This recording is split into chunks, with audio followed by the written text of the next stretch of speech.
Hello, everyone. This is Food and Nutrition Expert Channel. This is Food and Nutrition Expert Channel. Here we talk about food and nutrition. Everything about food and nutrition. All you need to know about food and nutrition. We don't take this for granted. We make it in such a way that it can help both you and your family. Welcome to Food and Nutrition Expert Channel. Today, I'm going to be reading from the notes I made. Yes. Welcome to Food and Nutrition Expert Channel. Today, we're going to be talking about foodborne illness. Foodborne illness is our topic today. Foodborne illness. Have you ever eaten some kind of food and it affected your stomach or your gut and made you to purge? Foodborne illness is our topic today. Foodborne illness is our topic today. Join and learn everything about foodborne illness. Foodborne illness is our topic today. Foodborne illness is our topic today. What is foodborne illness? What is foodborne illness? Foodborne illness is defined as any illness resulting from injection of food.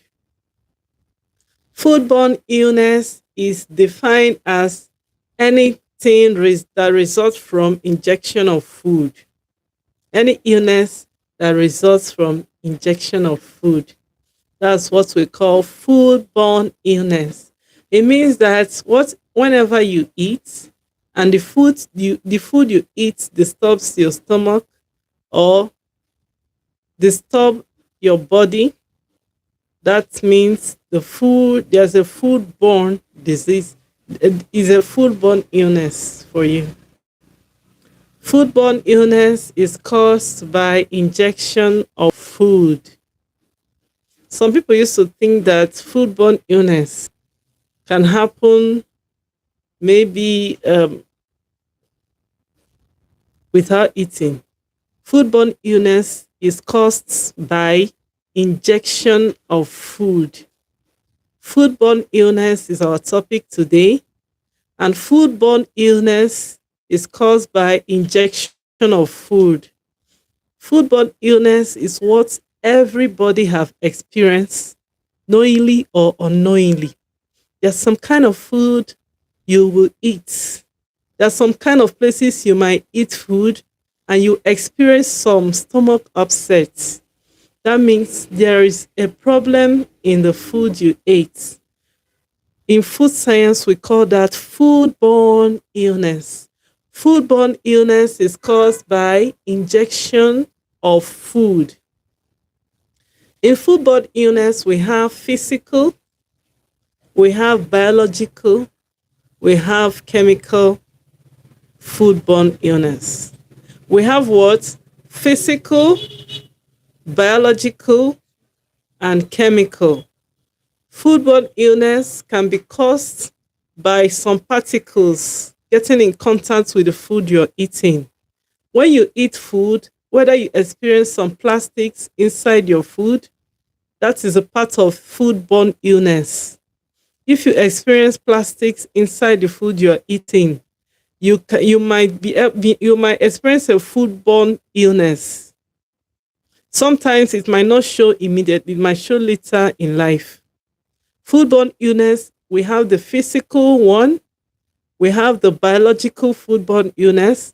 We have foodborne illness that can cause by chemicals. Maybe chemicals come in contact with what you're eating.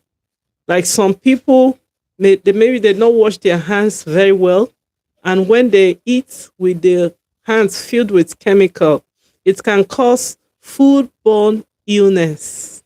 We have biological and physical and chemical. Foodborne illness is our topic today. I'm going to tell you a story where foodborne this illness affected a man and the man died. This story is about a young man. He got married to a chemist. The wife studied industrial chemistry and she was practicing that industrial chemistry as a young non-married lady. She was practicing in her lab, but once she got married, when the husband now asked her to come into the compound and start mixing her chemicals, she produced a lot of chemicals for sale, like she produces like paint and other chemicals she used to mix them. So one day, the husband called her and asked her to prepare a meal for them to eat. She had been preparing meals for the husband and nothing happened. So I'm talking about the foodborne illness that affected a man and the man died because of this. Because this one is chemical one. When the husband came back to eat, she ran from the lab. She came to the lab to eat, to join the husband. Immediately she rushed as a sink by once. Immediately she was about to, and when they were able to eat stomach, so stomach, she also started screaming, and the neighbors came and helped him to take the man to the hospital. By the time they got to the hospital, the man died. So the hospital decided to do an autopsy to know why the man died, since they ate the same food. So the doctors, they conducted an autopsy and they checked what killed the man. They found out that the man died due to the food the man ate. And they found out that there was a chemical in the food that the man ate. So they started investigating. Why they came to the house to investigate, they saw there's a camera in the house that was videoing everything. They started to investigate through the camera. They found out that nothing happened. The woman just washed her hands. She opened the tap, washed her hands, and the man came and after washing his hands, closed the tap back. And the man died and the woman did not die. So they found out there was a chemical on the tap, the tap. There's a chemical on the tap where the man closed the tap. So they started investigating. They now found out that the woman uses a chemical hand to open the tap. And the man came after washing his clean hands. He now used a clean hand to close the tap without any caution, because that's his house. So after eating, the man died. This is foodborne illness. It's not direct. This one might not be foodborne illness directly. This one is indirect foodborne illness, because this person, I might call it physical, okay, I might call it biological contact with the food, or physical, but this is a chemical that caused the man to die, because the woman did not take caution by washing her hands first well with soap before coming to the house to open the tap. She opened the tap with chemical filled hands, and the man now washed his hands and then closed the hands with clean hands and used the same hand to eat swallow. By the time he finished eating, he died. So our topic today is foodborne illness. I've already made a note for this. Foodborne illness can happen anywhere. It can happen in the school where your children are. It can happen at home. We have physical foodborne illness. We have chemical. We have biological. So don't take this teaching for granted. We have that's chemical hazards.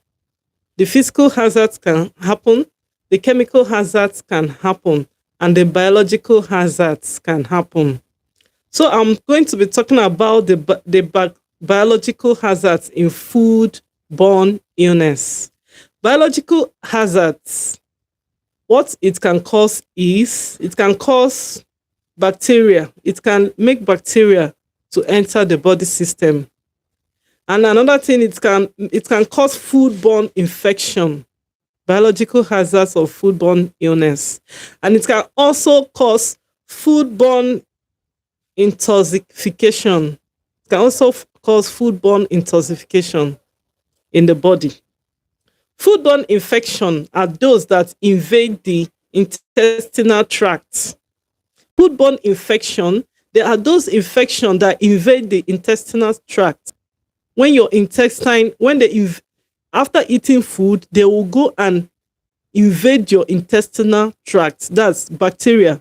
Some people, when they eat proteinous food, can cause foodborne illness because proteins can be affected easily. If you cook beans now and leave it for about 2 hours or 3 without warming it, you might eat it and you have stomach upset. But if you warm it before eating, you will not have foodborne illness. Some people, they'll be like, I ate the same beans this person ate. I ate the same food. How come it's affecting my body? It's because that's foodborne illness. The food was not properly kept. If the food is not properly kept after cooking, some bacteria might enter inside it and it might cause foodborne illness. So how we keep our food matters a lot to avoid foodborne illness.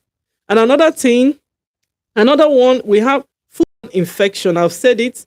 Foodborne infection, they're causing infectious bacteria are those that invade the intestinal tract. Foodborne infection is when infectious bacteria invade the intestinal tract. They'll go to your intestine.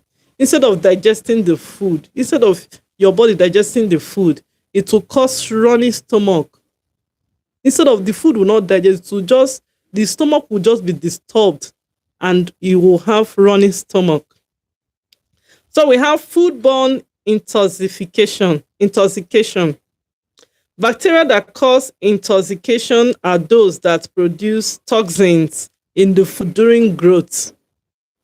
Foodborne intoxication, that there are bacteria that cause them too, but they cause them during growth, during their own growth. Foodborne intoxication.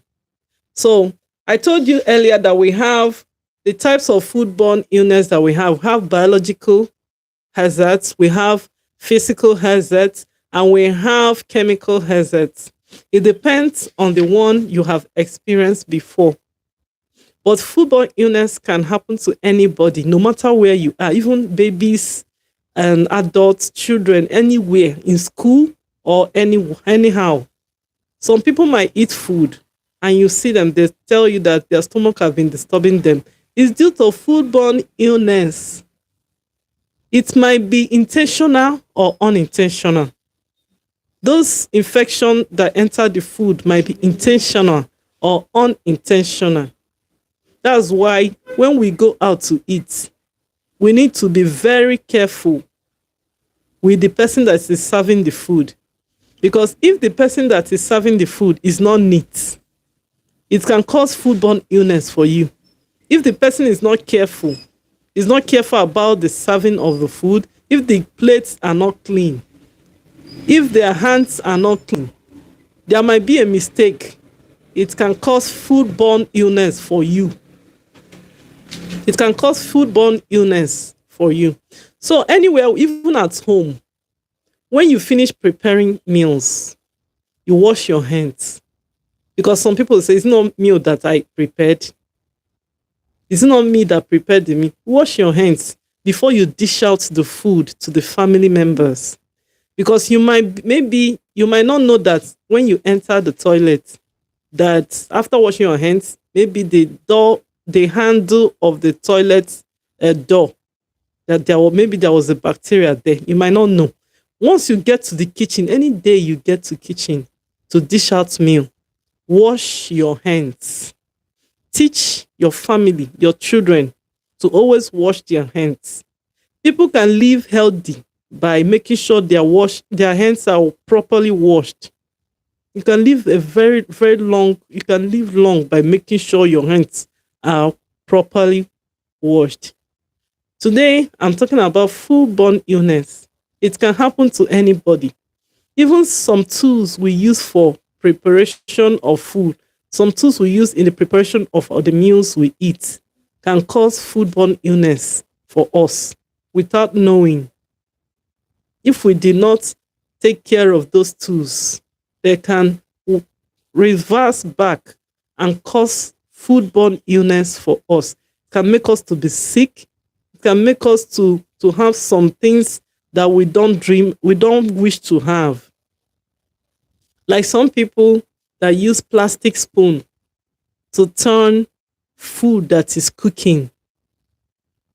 But they don't know that using plastic spoon to cook when the food is on fire, it will make some parts of those plastic to melt inside the food. And it can cause a lot of hazards without us knowing. Some people, because we see that in the television, we watch that in social media where they use plastic spoon, they'll call it one name and then they'll use it and cook and dish out food. It will look so modern, but that is wrong because it can cause foodborne illness for our body.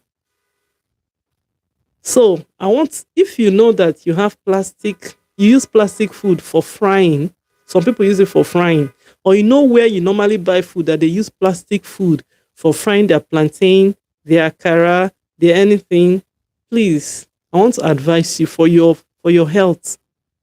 There is a part of foodborne illness in that food. It can cause illness for you. Maybe not now, but long-term illness. There are some illness that are long-term. There are some that react immediately in your body. There are some foodborne disease that are immediate. And there are some foodborne disease that can damage some organs in the body. So we have to be careful when we eat. I told us that I made a note for this. So our foodborne illness can be stopped if we take care of how we prepare our meals. For instance, if the agent causing the disease is detected in a sample of the food, then that the victim have eaten. If they dictate what causes the foodborne illness, it can be taken care of. But what if we are not able to dictate what exactly causes that foodborne illness? What can we do? Like, let me assume babies, when they feed them, some people have house help in their homes that help them to prepare food when they are not around. Those helps will prepare the meal and serve the children and and they will help to feed the younger children too. How are you sure that those people, they are neat or they are clean people? How are you sure? So that's why I advise every parent. I could remember when my children were younger, I used to have a help that's normally, she's good. She used to, wash the children plates and I dish out food for the children myself. Later, I did not know that the food flasks they were taking to school, there is an opening on the cover that if you leave the food flask in a dirty water, like maybe assume when they are rinsing, they might put in a water. They will not know that some dirty water entered inside the cover of the food flask. So after dishing the food, normally you cover the food now, and the child will carry the food to school. And those dirty water that got themselves inside that cover of the food flask, those ones, they'll start entering inside the food. When the child finishes eating, they'll start having infection. This one is the one I experienced. The children, they will start having infection. Every time I'm rushing to hospital to treat infection for the children, for the kids. So one day I started checking. I was like, what will be causing this infection? I started checking everything as a food scientist and as also a neat mother. Also a neat, I like neat things. So I started checking. And I found out that the children food flask, the upside has an opening. I wish I can bring that food flask, the cover for you to see. Some parents might be using that food flask for their children, they will not know. The food flask, the upside of the food flask is plastic. It has a little opening, as in little opening. Maybe when the food is very hot, the steam will go out from that side or something. But without knowing that when that cover is being washed, that some parts of dirty water or some parts of soapy water enters inside that opening without coming out, unless you force them out. And sometimes you might force them out. They might come out, but it might remain. And after, inside that place might be smelly without you knowing. And after, those things will enter inside the baby's food and cause foodborne illness. And we'll be wondering, why is this child always having infection? You go to the hospital, they'll tell you they have, that one they call tonsillitis. They'll tell you that the child has this, the child has that. Please, I want to advise you, if you have experienced something like that, check the water bottle your children carry to school first. Then check their food flasks. If their food flasks, the cover is not also made of metal, or if all of them are stainless steel, if the cover is stainless steel and the down is also stainless steel, you are all good to go. But if there is some part of plastic on the cover of that food flask, I'd advise you to change it. Don't leave it like that, because that's one of the causes of some illness in children that are in school. It causes foodborne illness for them. You might think you have cooked a very delicious and neatly made food for your kids, but their food flask might be the source of infection to their body without you knowing. Because the cover is they are all iron, but inside that cover is made of plastic. And you might not know that while washing the food flask, that some parts of water enters inside that cover and wait until you cover it. And those dirty water will start dropping inside the food that you gave your child to take to school.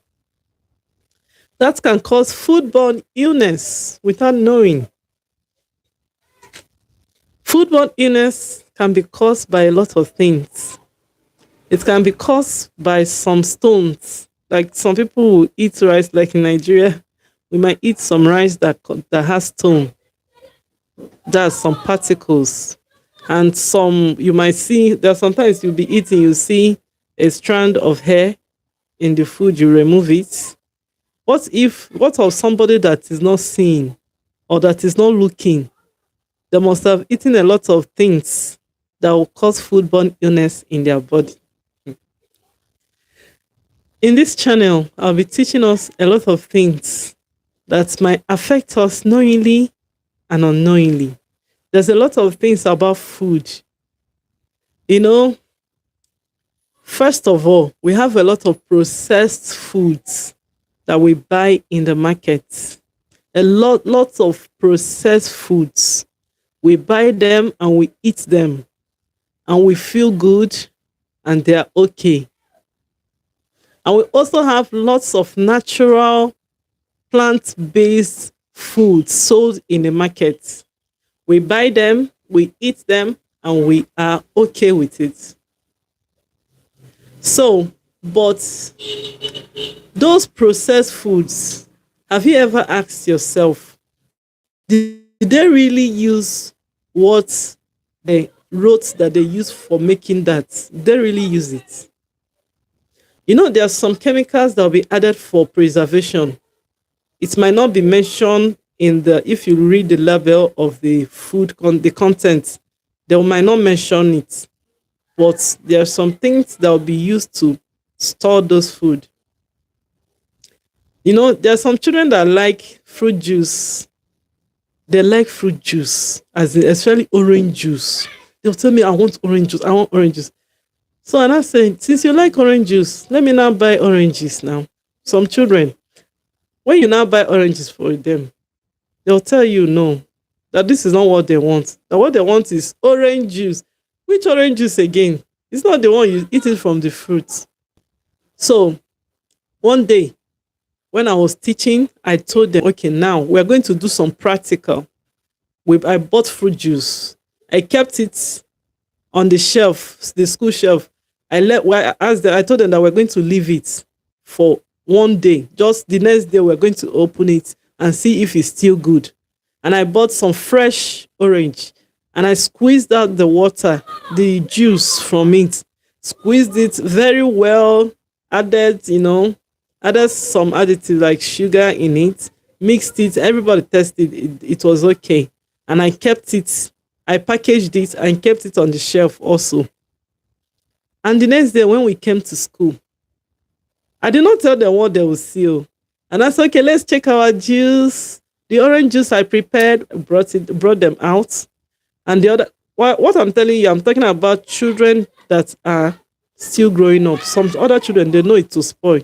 So I brought out the orange juice, the one I squeezed inside a cup and added sugar and everything. And I brought out the one in the carton, orange juice. So when I checked, the packaged one I bought from the market is still good. But the orange juice we squeezed out, the one we made ourselves, it has spoiled because it was not in the refrigerator. So I asked them, what do they think? They said, this one spoiled and this one did not spoil. And I asked them, so which one is good? They told me the one in the can is better because it did not spoil. After being on the shelf for days, for one day, it did not spoil. But this one, just one day, the thing has spoiled. So I told them, why the fresh orange juice spoiled after keeping it for 24 hours is because it's healthy. If it's not healthy, it will not spoil. It has good bacteria in it. But the other one, the nutrients in them has been destroyed that they cannot spoil. As in, chemicals have been used to preserve those nutrients so that they will not spoil. I do not mean that when you take those packaged orange juice, that it will cause any problem for you immediately. It will not cause any problem for you immediately. It will take some years. It's something that you repeat for years before it will start. Diabetes doesn't start in a day or in weeks. It starts in years. When somebody have lived a sedentary life for about 20 years, that's when all those diabetes can set in. But once somebody have lived a life of exercise, eating healthy for 20 years, the person might be safe from diabetes because the person plans their life daily. Planning your life daily, what you eat, you plan it every day, what you drink, how you exercise. If you plan all this every day for 20 years, I'm telling you, that time you'll be so healthy.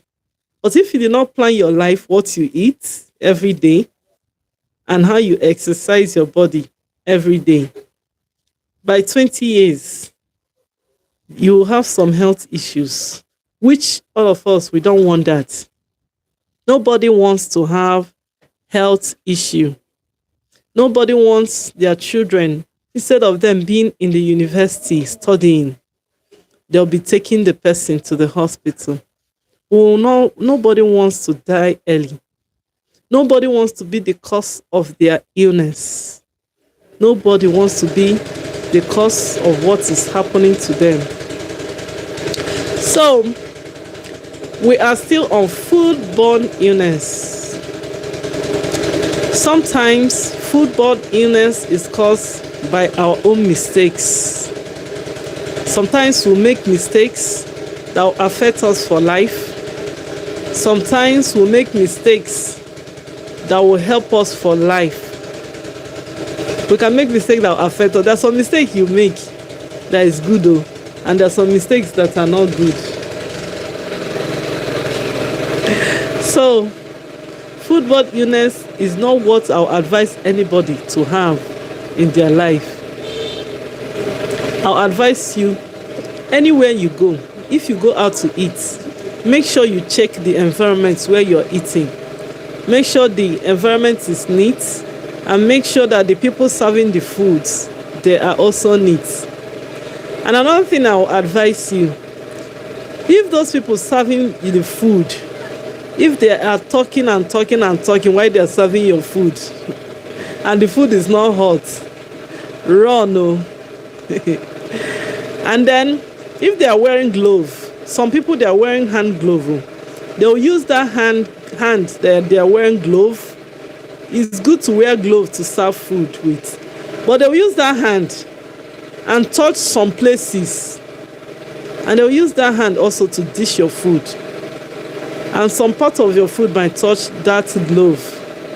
It might cause foodborne illness for you if you do not stop them stop them on time. It can cause foodborne illness for you. Remember, this is food and nutrition expert channel.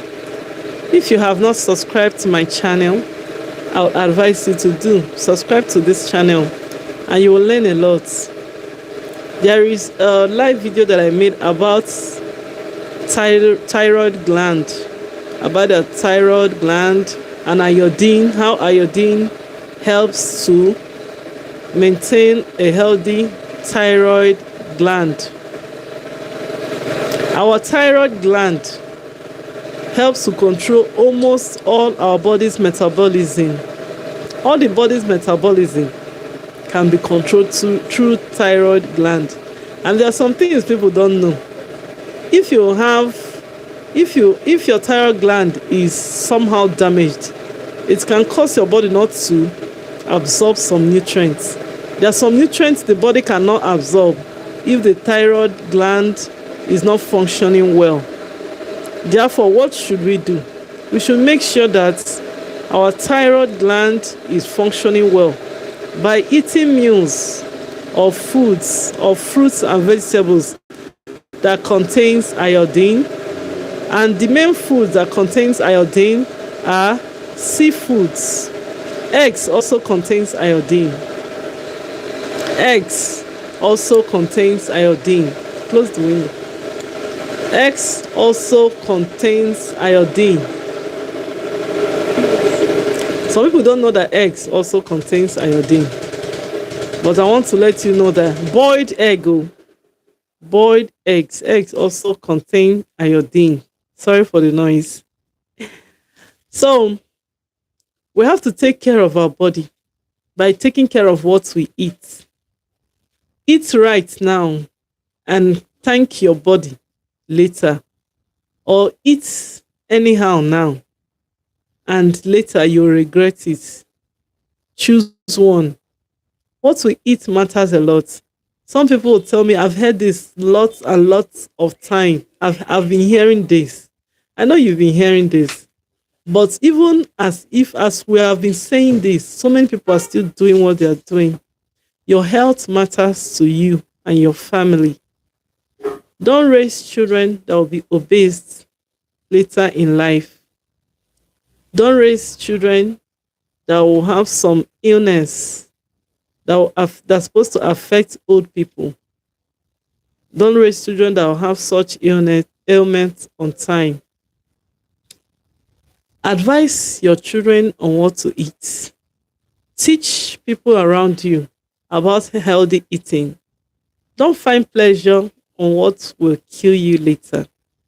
Find pleasure on the right things, and you will see how your body will thank you. Healthy eating is very good for our mind.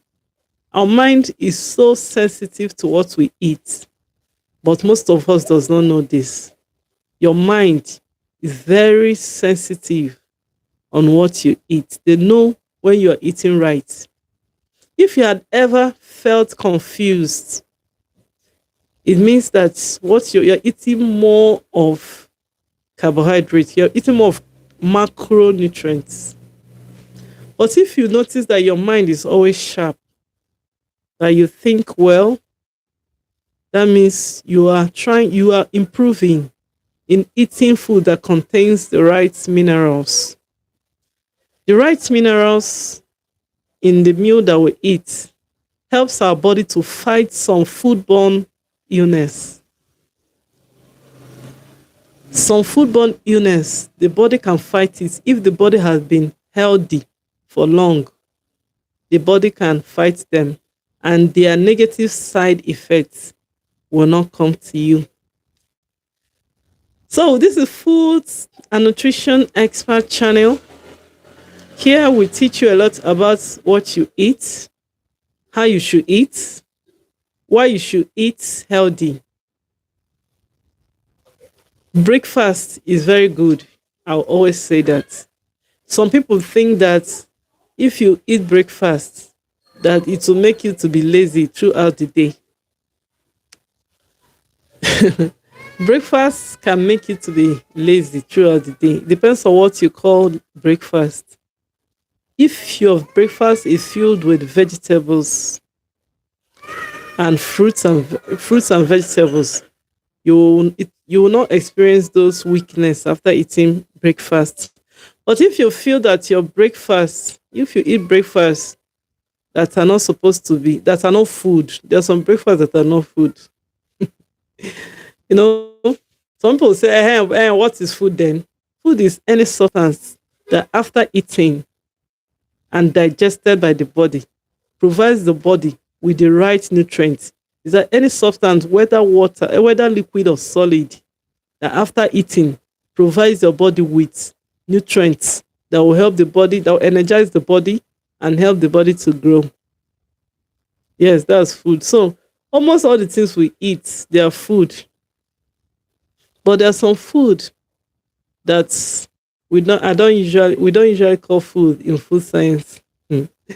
Because those kind of food, if you eat them consistently every day, it can make your body to be sick. Some people are sick because of breakfast, what they eat every morning, or they don't know.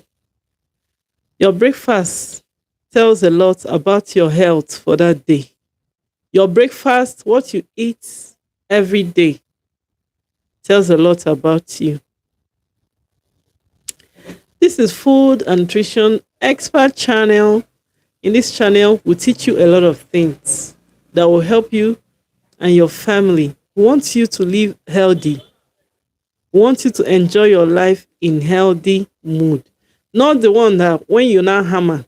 Some people, they are praying to hammer. When they're not hammer, they've hammered the money, but they're using what they got, those money, to treat illness. It's not right. It's not supposed to be so. But some people think it's only making it first. Let's make it first. As you're making it, make your body. Relax your body. Take care of your body system. Don't think that food is food. Food is food, but it depends on how you eat it.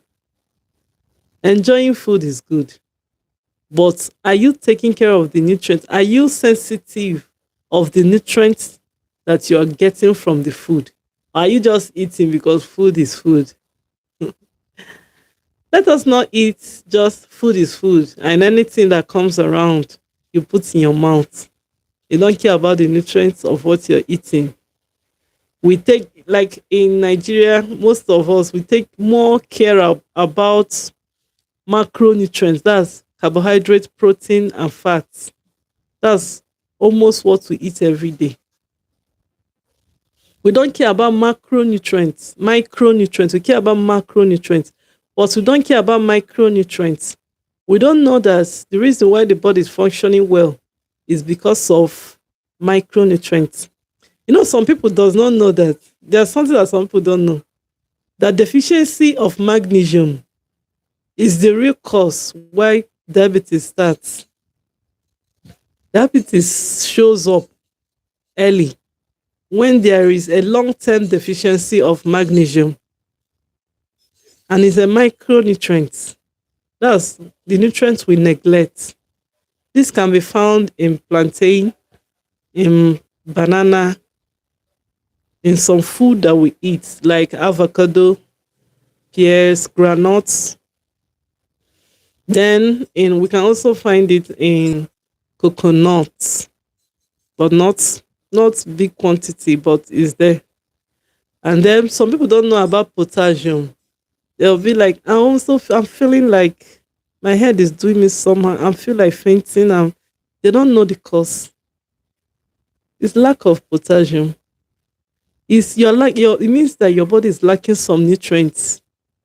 And think about some children that are growing.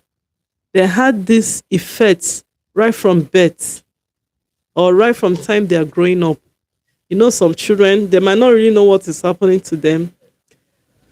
Some children are outspoken, they will talk. Some children, when they notice that those things will happen once they sleep, they will get themselves, they will not talk about it. What about this thing happening for years? What is it going to lead to?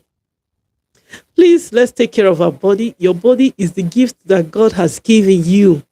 God has given you the gift of life, and He has given you this gift to take care of the gift. He did not give you the gift to abandon, to not to take care of the gift. Your body is a gift from God, and God wants you to take care of your body by what you eat, what you drink, how you move your body, exercise. That's why God gave you. I'm going to end this live section now. Thank you all for joining, and I hope you learned something. In my next class, I'm going to teach us a lot of things that we're going to learn that will help us in every part, every area of our life about food.